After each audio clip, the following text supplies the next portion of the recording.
Oh, back again, since we have so much damn free time headed to this undisclosed location. But the Flores Hellfire Defense, is it back? It's the main question, right? So the first 5 games, it was looking like the best defense in the National Football League, leading the league in pressures and sacks and blitz rate. And you look like Gilmore, Mr. Gilmore, had found the fountain of youth, and you were good to go. But then got exposed a bit against the Lions, but I mean the Lions, frankly, look like the best offense in the league. It is what it is. And then against the Rams, the Rams game was infinitely more disappointing than the Lions game because, yeah, both games gave up 4 touchdowns, but the Rams, they had a decimated offensive line, and yeah, Puka and Cooper Kupp coming back from injury magically, cool, but just had 0 pass rush against Stafford, and it was just a recipe for disaster. But they got back on the horse. They harassed a jumping Joe Flacco, brought him down to the ground a couple times, got a couple turnovers, and everything was good to go, right? But the question is the defense back? I think that it is, and especially if the Vikings get a little supplementation here at the trade deadline, which they should be motivated to do, especially with Taki Taimi going on injured reserve. So having some stoutness in the middle as well as upside for a pass rusher, I mean, it's very much a premium for the Vikings right now. And honestly, if they do get a tier 1 pass rusher at the deadline, I mean, it takes this defense over the top. But absent that, I mean, the parts are still there. And getting a consistent pass rush just makes everything easier. And in the 2 games against the Lions as well as against the Rams, and you could also say like the second half against the Packers too, the secondary got exposed because the pass rush wasn't getting home. It really is a one hand washes the other situation, because if you have a good pass rush that's getting home in under 2 seconds, 2-3 seconds, I mean, everyone looks good back there.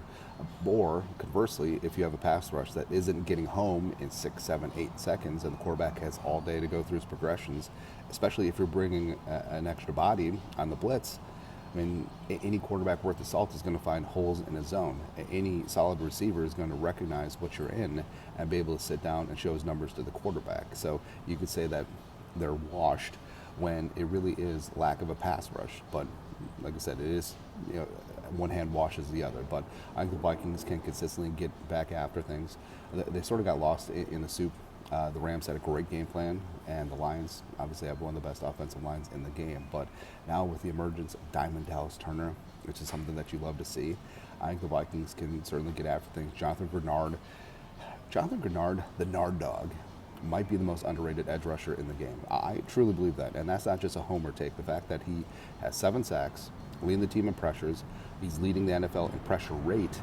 I mean, he's efficient, he is tenacious, he is consistent, and that's something that the Vikings defense is needed, because I will love Danielle Hunter forever, but the pass rush last year just wasn't efficient because this isn't the scheme that he was meant to be in. Whereas Gennard, he's perfect for what this team wants to be schematically. Same thing with Diamond Dallas Turner. Right? And now you got Cashman back, hopefully with that freaking toe, and you can have your front 7 back to full strength minus Taki Taimi, and then all of a sudden, like, you feel pretty damn good about things, right? So just getting after that quarterback consistently. I mean, this week it's going to be Trevor Lawrence. Oh, it could be Mac Jones.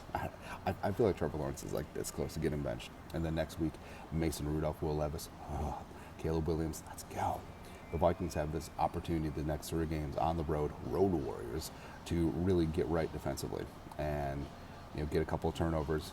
Cam Beasley revealing his. So Cam Bynum had an interception late, but Gilly had a DPI, so it wiped that out. But Beasley was really teasing about this. Oh, I have this amazing turnover celebration. He's just going to do the handstand, right?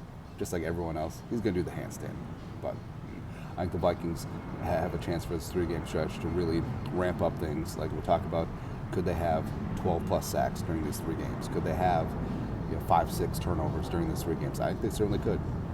And the offense is obviously going to be fine and good to go, but defensively, I think that they have a chance to be Stella got their groove back. And I can't wait for it, man. So it's going to be a fun 3-game stretch. Frankly, they should and could emerge from this and return to historic U.S. Bank Stadium December 1st against the Cardinals at 9-2. So I'm feeling good about things, which is an odd thing for a Vikings fan. We're only happy when we're unhappy. But anyways, that's it. Raw, real, undisclosed location rant. You guys are the best. You know what to do. Skull, no production value.